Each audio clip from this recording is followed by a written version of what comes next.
Kemudian mengecek ke bawah rak lagi, dan dia menemukan hal yang sangat-sangat mengerikan. Assalamualaikum warahmatullahi wabarakatuh, kembali lagi di channel aku.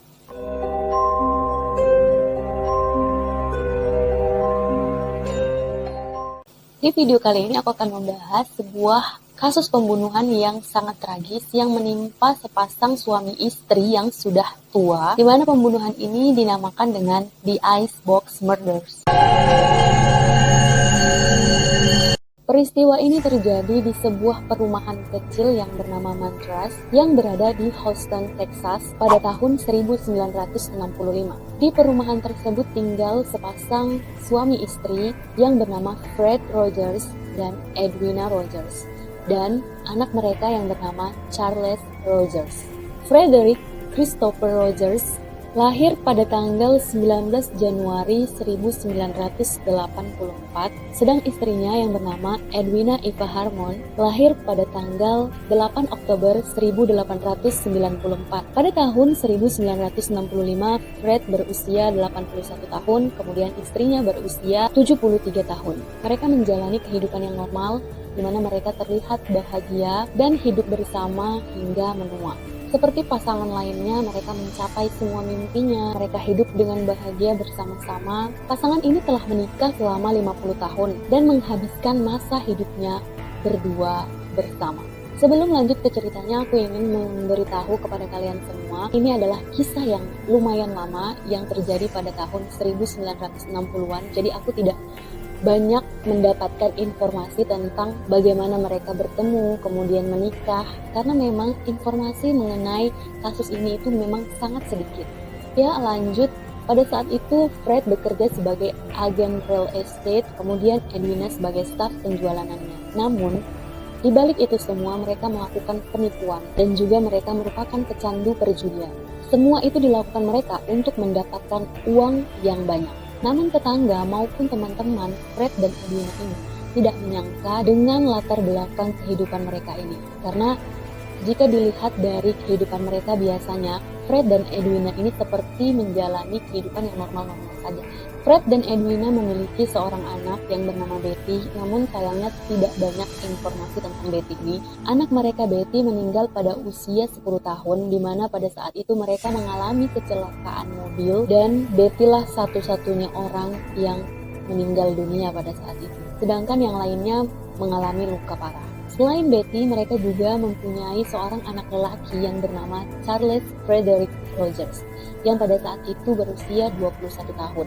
Charles lahir pada tanggal 30 Desember 1921 di Houston. Dia mendaftar di dua universitas, di mana ketika dia pertama kali mendaftar di universitas pertama, dia seperti tidak menyukai universitas itu. Kemudian dia memutuskan untuk drop out dari universitas itu. Kemudian dia mendaftar ke universitas yang kedua, dan di universitas inilah dia mendapatkan gelar sarjana fisika nuklir. Charles ini adalah seorang pemuda yang sangat cerdas, kemudian dia juga menguasai banyak bahasa, lebih tepatnya 7 bahasa asing. Dia juga banyak menguasai bidang-bidang ilmu pengetahuan. Dia menyukai hal-hal tentang mesin, kemudian hal-hal tentang sistem radio, di mana kesukaannya ini merupakan hal yang sangat unik pada saat itu. Ketika Charles ingin menyelesaikan sarjana fisika nuklirnya, ternyata waktu ujiannya bertepatan dengan dimulainya Perang Dunia Kedua. Jadi dia akhirnya memutuskan untuk membela negaranya. Dia kemudian memutuskan untuk masuk ke Angkatan Laut, di mana dia menjadi seorang pilot untuk sementara waktu.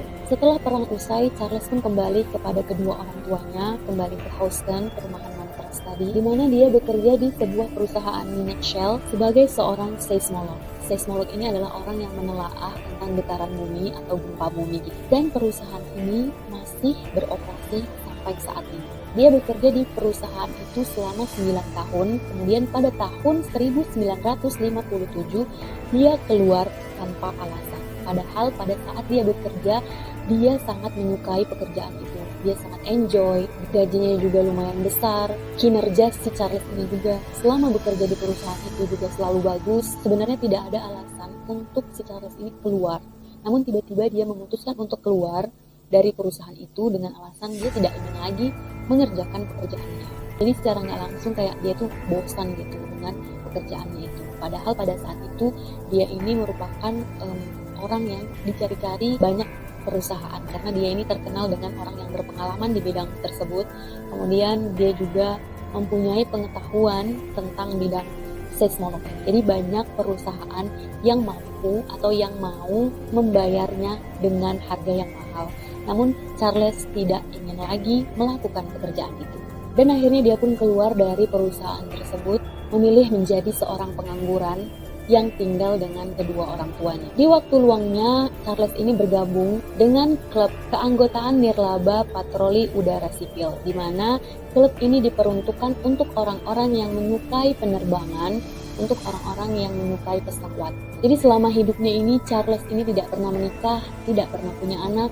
Dia pernah pacaran beberapa kali, namun tidak ada yang berujung dengan pernikahan. Singkat cerita, pada tanggal 23 Juni 1965, Fred, Edwina, dan Charles tinggal satu rumah di perumahan Montrose, Houston, Texas. Di mana pada saat itu terlihat kehidupan mereka seperti normal-normal saja, biasa-biasa saja, sampai keponakan Fred dan Edwina yang bernama Marvin Marlin menyadari bahwasanya dia tidak mendengar kabar apapun tentang paman dan bibinya, di mana sudah 2 minggu dia tidak bertemu Fred dan Edwina. Akhirnya Marvin pun menelpon Fred dan Edwina, namun tidak diangkat karena dia khawatir dengan kabar, dengan keadaan Fred dan Edwina ini. Akhirnya dia menelpon polisi untuk meminta tolong mengecek keadaan mereka di rumah tersebut, karena Fred dan Edwina ini kan sudah tua, jadi mungkin Marvin ini berpikir apapun bisa terjadi dengan Fred dan Edwina ini. Nah, setelah dia menelpon polisi itu, polisi pun menyanggupi permintaannya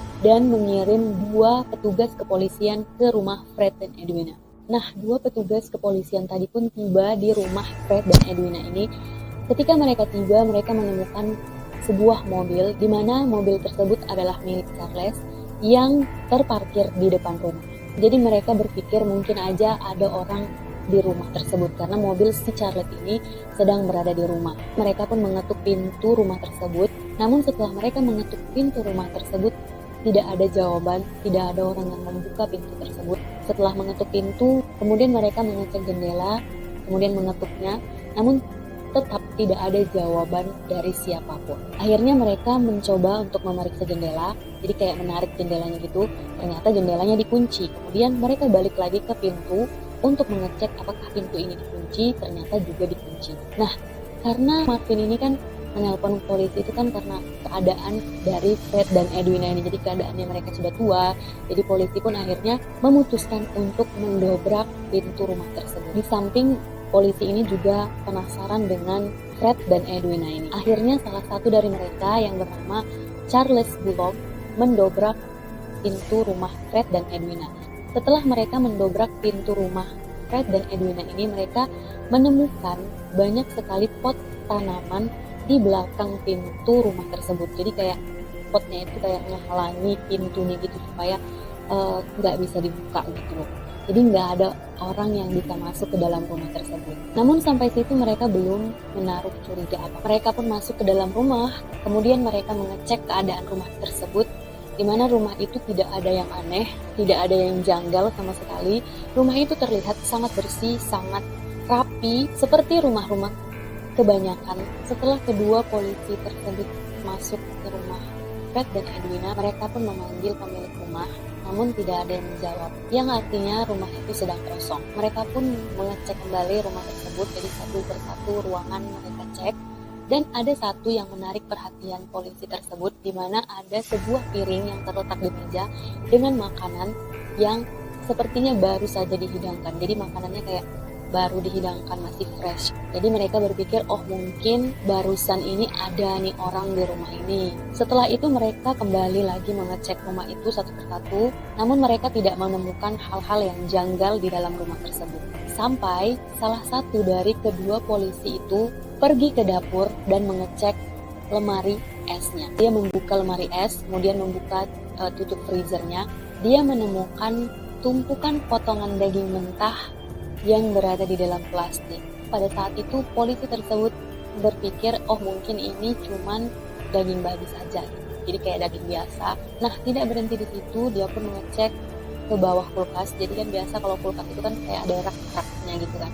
Jadi dia mengecek ke bawah, dia menemukan kotak berisi sayuran, kemudian mengecek ke bawah rak lagi, dan dia menemukan hal yang sangat-sangat mengerikan, di mana di dalam kulkas tersebut dia menemukan 2 kepala manusia yang terputus. Setelah polisi tadi melihat 2 kepala manusia di dalam kulkas, dia pun panik, mereka pun akhirnya keluar dari rumah tersebut karena hal ini nggak sesuai dengan ekspektasi mereka. Jadi mereka tuh awalnya pergi ke rumah Fred dan Edwina dan berpikir bahwasanya tidak ada apa-apa di sana. Akhirnya polisi tadi pun menelpon tim forensik untuk mengumpulkan daging-daging yang ada di dalam kulkas tersebut serta kepala manusia yang juga ada di dalam kulkas tersebut. Setelah dilakukan pemeriksaan, hasilnya menunjukkan bahwasanya potongan-potongan daging tersebut milik Fred dan Edwina. Pemeriksaan forensik ini juga mengungkapkan bahwasanya mereka sudah dibunuh 3 hari yang lalu, di mana 3 hari yang lalu itu bertepatan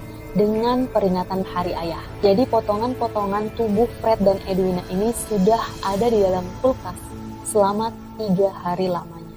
Selain itu, ahli patologi juga ingin melakukan otopsi terhadap potongan-potongan daging milik Fred dan Edwina ini, namun mereka tidak menemukan keseluruhan bagian-bagian tubuh milik Fred dan Edwina ini. Jadi ada beberapa potong bagian tubuh itu yang hilang entah kemana, mereka pun tidak menemukannya. Terlebih lagi pada saat itu, tepatnya pada tahun 1960-an, ilmu tentang sains seperti ini belum secanggih pada saat ini. Namun akhirnya penyelidik menemukan penyebab kematian Fred dan Edwina, di mana Fred meninggal dipukuli dengan martil sampai meninggal, sedangkan Edwina ini dipukuli juga dengan martil. Namun yang menyebabkan Edwina meninggal ini bukanlah pukulan dari martil, melainkan dia ditembak dengan gaya eksekusi. Ada fakta yang mengerikan mengenai kematian Fred, di mana ketika Fred dan Edwina sudah meninggal, si pembunuh ini sepertinya belum puas. Dia kemudian mencungkil mata Fred dari tengkoraknya, kemudian memotong kemaluan milik Fred dan Edwina. Potongan kemaluan milik Fred dan Edwina ini kemudian ditemukan di selokan terdekat, di mana pembunuh ini membuang potongan tersebut ke dalam toilet. Jadi toiletnya itu memiliki saluran ke selokan tersebut. Seperti yang dikutip dari Amarillo Globe Times oleh Kapten L. D. Morrison, dia mengatakan bahwasanya setelah Fred dan Edwina ini meninggal, si pembunuh ini menyeret tubuh Fred dan Edwina ini ke kamar mandi di lantai bawah. Pada saat inilah tubuh milik Fred dan Edwina ini benar-benar kehabisan darah. Kemudian disitulah pembunuh ini melakukan aksinya, yaitu memotong-motong tubuh Fred Edwina dengan sekecil mungkin dan memasukkannya ke dalam lemari es. Namun yang perlu kalian ketahui bahwasanya pembunuh ini hanya menyimpan daging-daging milik Fred dan Edwina. Jadi polisi itu tidak bisa menemukan tulang belulangnya, kemudian mata Fred yang dicungkil itu tidak bisa mereka temukan. Dari cara dia melakukan pembunuhan ini, tim penyelidik menyatakan bahwasanya pembunuhan ini dilakukan oleh seseorang yang sangat-sangat profesional dan sangat-sangat mengerti tentang anatomi tubuh. Dilihat dari cara pembunuh memotong tubuh Fred dan Edwina ini dengan sangat-sangat rapi. Dia juga sangat-sangat teliti, di mana rumah milik Fred dan Edwina ini tidak menyisakan sedikit pun bukti ataupun jejak dari pembunuhannya. Rumah Edwina ini benar-benar dibersihkan dengan teliti dari bekas-bekas darah, kemudian jejak-jejak sidik jari. Namun, tetap saja polisi tetap mencari bukti sekecil mungkin, sekecil apapun, mereka tetap mencari ke setiap sudut ruangan milik Fred dan Edwina. Ketika mereka masuk ke sebuah kamar, di mana kamar itu merupakan milik Charles Rogers, di mana kamarnya berada di loteng, mereka menemukan di kamar tersebut banyak sekali pakaian yang tertumpuk, kemudian piring-piring, kemudian barang-barang seperti radio dan lain sebagainya. Yang menjadi perhatian polisi adalah di kamar Charles mereka menemukan sebuah gergaji yang berlumuran darah, di mana mata pisau dari gergaji tersebut sama dengan bekas potongan yang ada di daging milik Fred dan Edwina tadi. Namun pada saat itu polisi tidak langsung mempercayai bahwasanya si Charles ini membunuh kedua orang tuanya. Jadi mereka berpikir mungkin aja si Charles ini juga korban dan mungkin saja si pembunuh ini ingin menjatuhkan semua tuduhan terhadap si Charles. Jadi si pembunuh ini secara sengaja menaruh gergaji tadi yang berlumuran darah tadi yang merupakan barang bukti ke kamar si Charles supaya Charles menjadi tersangka dalam pembunuhan kedua orang tuanya. Namun hal yang mencurigakan adalah Charles tiba-tiba menghilang ketika kedua orang tuanya ditemukan telah meninggal dengan sangat-sangat tragis. Akhirnya si polisi ini pun menunggu di rumah tersebut untuk mana tahu si Charles ini pulang. Setelah mereka menunggu, ternyata si Charles ini tidak datang, tidak pulang sama sekali. Akhirnya mereka pun menanyai pihak keluarganya, di mana pihak keluarga Fred dan Edwina ini mengatakan bahwasanya si Fred dan Edwina ini memang memiliki hubungan yang sangat-sangat harmonis. Artinya mereka ini suami istri yang saling mencintai, saling menyayangi selama berpuluh tahun mereka menjalani pernikahan. Namun berbeda halnya dengan anak mereka yaitu Charles Frederick Rogers, di mana mereka mengatakan bahwasanya Charles sangat membenci kedua orang tuanya. Begitu pula sebaliknya, di mana kedua orang tuanya juga tidak menyukai Charles. Jadi sepertinya hubungan antara kedua orang tua dan anak ini buruk. Mereka juga mengatakan bahwasanya dulu waktu kecil si Charles ini mengalami banyak sekali penyiksaan dari orang tuanya.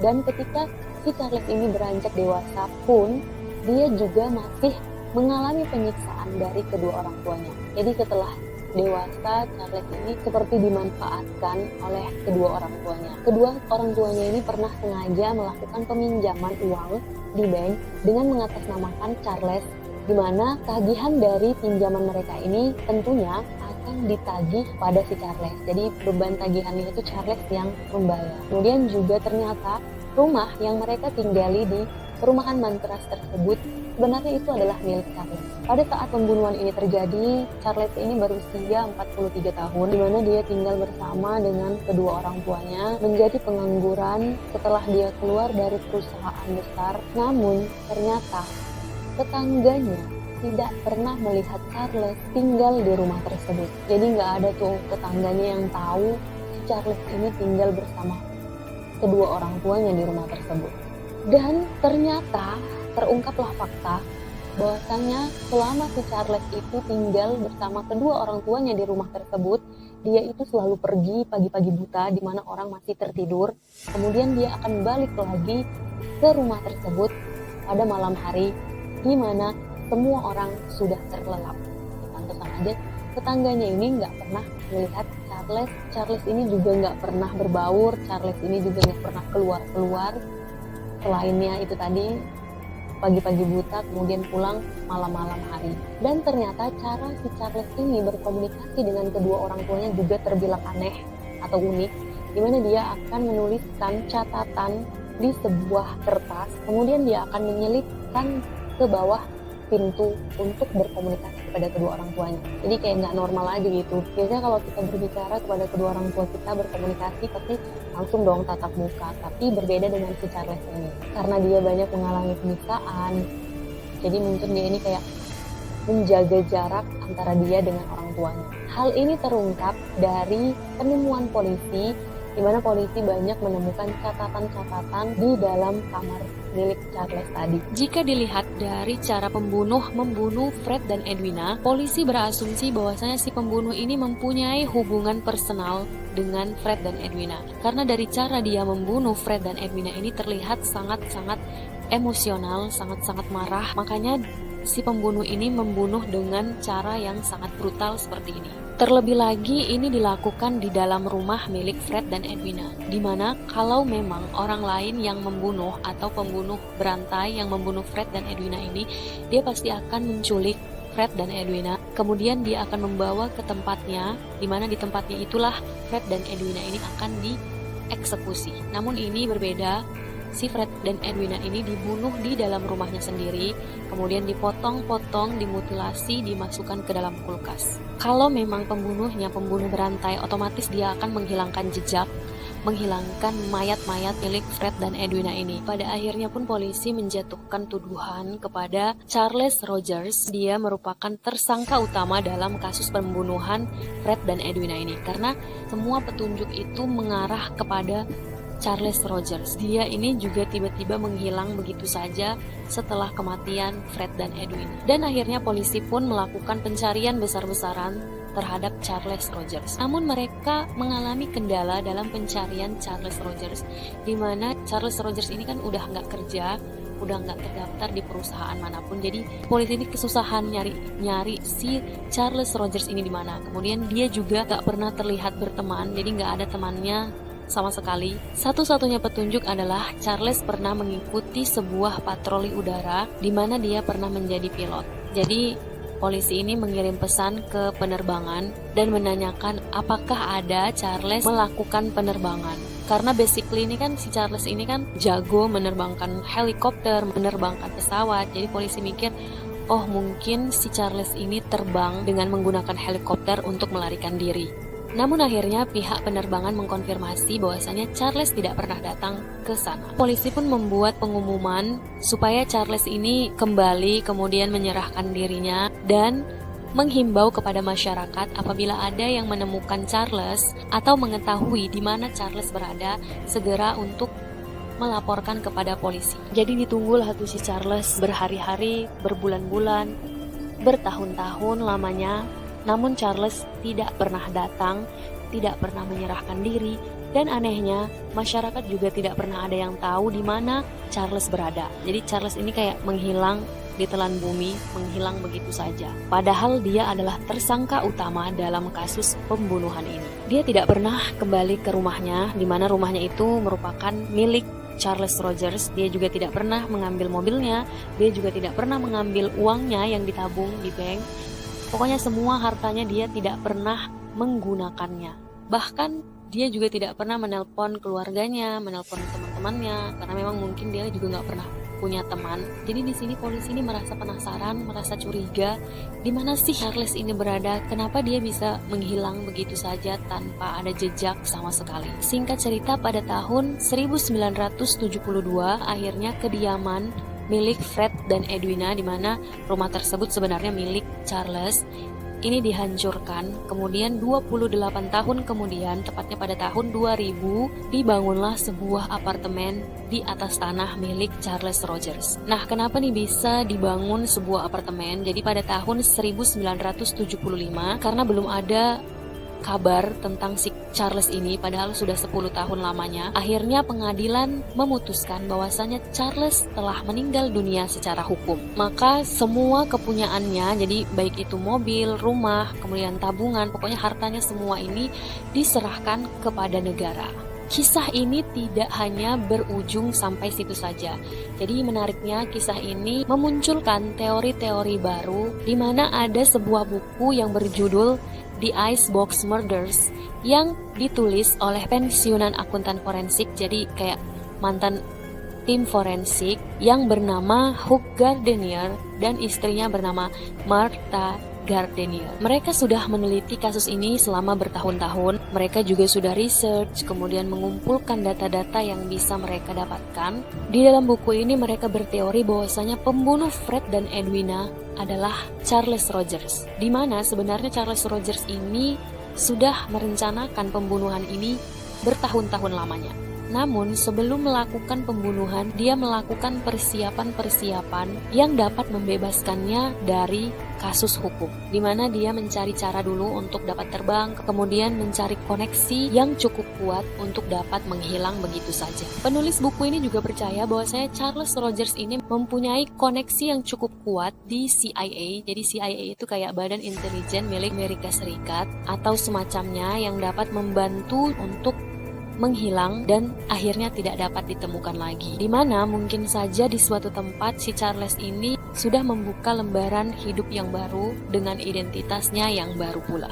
Nah, kenapa penulis buku ini bisa menyimpulkan bahwasanya Charles Rogers ini adalah pembunuh mereka? Jika dilihat dari keterangan keluarganya tadi, di mana Charles Rogers ini mendapatkan perlakuan yang kejam dari kedua orang tuanya. Dia mendapatkan penyiksaan sampai orang tuanya ini melakukan penipuan terhadap si Charles ini. Akhirnya di usianya yang sudah ke-40 tahun, dia akhirnya merasa muak dengan sikap kedua orang tuanya dan memutuskan untuk membunuhnya pada saat itu. Sekalian juga dia tuh balas dendam, meluahkan seluruh amarahnya kepada kedua orang tuanya. Makanya pembunuhannya ini sangat-sangat brutal. Jika dilihat dari cara si Charles membunuh kedua orang tuanya, penulis buku ini menyimpulkan bahwasanya dulu mungkin si Charles ini mendapatkan penyiksaan seksual dari kedua orang tuanya. Terlihat dari cara dia membunuh, di mana dia memotong bagian kelamin orang tuanya. Nah, biasanya orang-orang yang mendapatkan penyiksaan seksual akan melakukan ini karena dia menganggap bahwasanya hal itulah yang telah menyakiti dirinya. Nah, di buku ini juga ditulis bahwasanya ada seseorang yang tidak disebutkan namanya mengaku telah melihat dan berbicara langsung dengan si Charles di Honduras. Republik Honduras ini adalah sebuah negara di Amerika Tengah. Negara ini bertetangga dengan Guatemala di sebelah barat, kemudian El Salvador di selatan, dan Nicaragua di timur. Jadi banyak orang-orang yang berasumsi mungkin saja orang ini merupakan anggota intelijen, kemudian CIA, atau mungkin dia politisi yang mempunyai koneksi terhadap si Charles. Ada juga teori aneh dari buku ini, di mana penulis buku ini mengatakan bahwasanya si Charles ini sebenarnya sudah meninggal diakibatkan terbunuh oleh orang-orang minoritas yang ada di tempat tersebut. Namun sepertinya teori ini sedikit tidak berdasar. Ya, itu tadi satu buku yang penuh dengan teori-teori tentang Charles Frederick Rogers. Dan ada sebuah buku lagi yang berjudul The Man on Grassy Knoll in 1992 yang ditulis oleh John Craig dan Philip Rogers, di mana mereka ini adalah seorang detektif. Penulis buku ini berspekulasi bahwa Charles Rogers merupakan anggota yang tergabung dalam pembunuhan Presiden John F. Kennedy. Jadi sebenarnya Charles Rogers ini adalah anggota CIA yang membunuh John F. Kennedy. Kemudian mereka pindah ke Meksiko dengan tanpa identitas dan bergabung dengan Harvey Oswald, di mana Harvey Oswald ini adalah orang yang membunuh John F. Kennedy. Nah, apa hubungannya dengan Charles Rogers yang membunuh kedua orang tuanya? Jadi di dalam buku ini dijelaskan bahwasanya Edwina yang merupakan ibu dari Charles mengetahui keterlibatan anaknya dalam pembunuhan John F. Kennedy dari rekaman handphone atau panggilan telepon. Dan si Charles Rogers ini takut kalau ibunya ini akan membuka mulutnya kepada pihak kepolisian, akan melaporkannya kepada pihak kepolisian.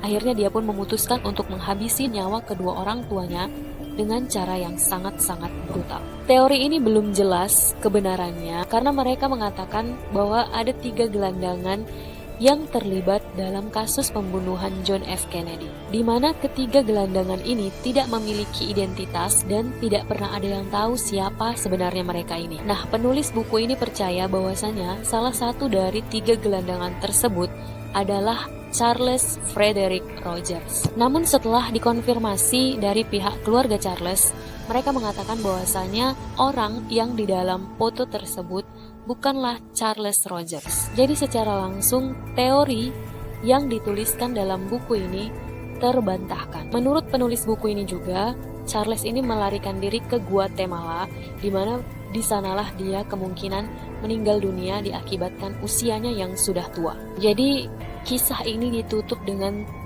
kedua buku tadi yang berteori tentang Charles Rogers. Dan sampai saat ini kasus pembunuhan ini belum terpecahkan. Jadi siapa yang membunuh Fred dan Edwina ini belum ada yang tahu. Tidak ada yang tahu sampai saat ini. Karena pada saat itu semua petunjuk, semua bukti, semua kecurigaan mengarah kepada Charles, anak dari Fred dan Edwina. Namun tiba-tiba saja Charles menghilang begitu saja. Yang artinya kasus ini tidak terpecahkan sama sekali. Oke, bagaimana tanggapan kalian tentang kasus ini? Mungkin kalau kalian tahu jawaban dari siapa pembunuh Fred dan Edwina ini, jadi cenderungnya itu kemana, mungkin kalian bisa komen di bawah. Mungkin itu aja video aku kali ini. Semoga kalian suka, semoga kalian terhibur. Jangan lupa subscribe channel aku supaya aku lebih rajin lagi untuk upload video-video terbaru, cerita-cerita terbaru yang menarik tentunya. Dan jangan lupa juga aktifkan loncengnya supaya kalian gak ketinggalan notifikasi kalau aku update video terbaru. Jangan lupa juga untuk like, komen, dan share ke teman-teman kalian supaya kalian gak merinding sendirian. Aku mohon maaf kalau aku ada salah kata, salah informasi, salah ekspresi. Akhirnya, Assalamualaikum warahmatullahi wabarakatuh. Bye-bye.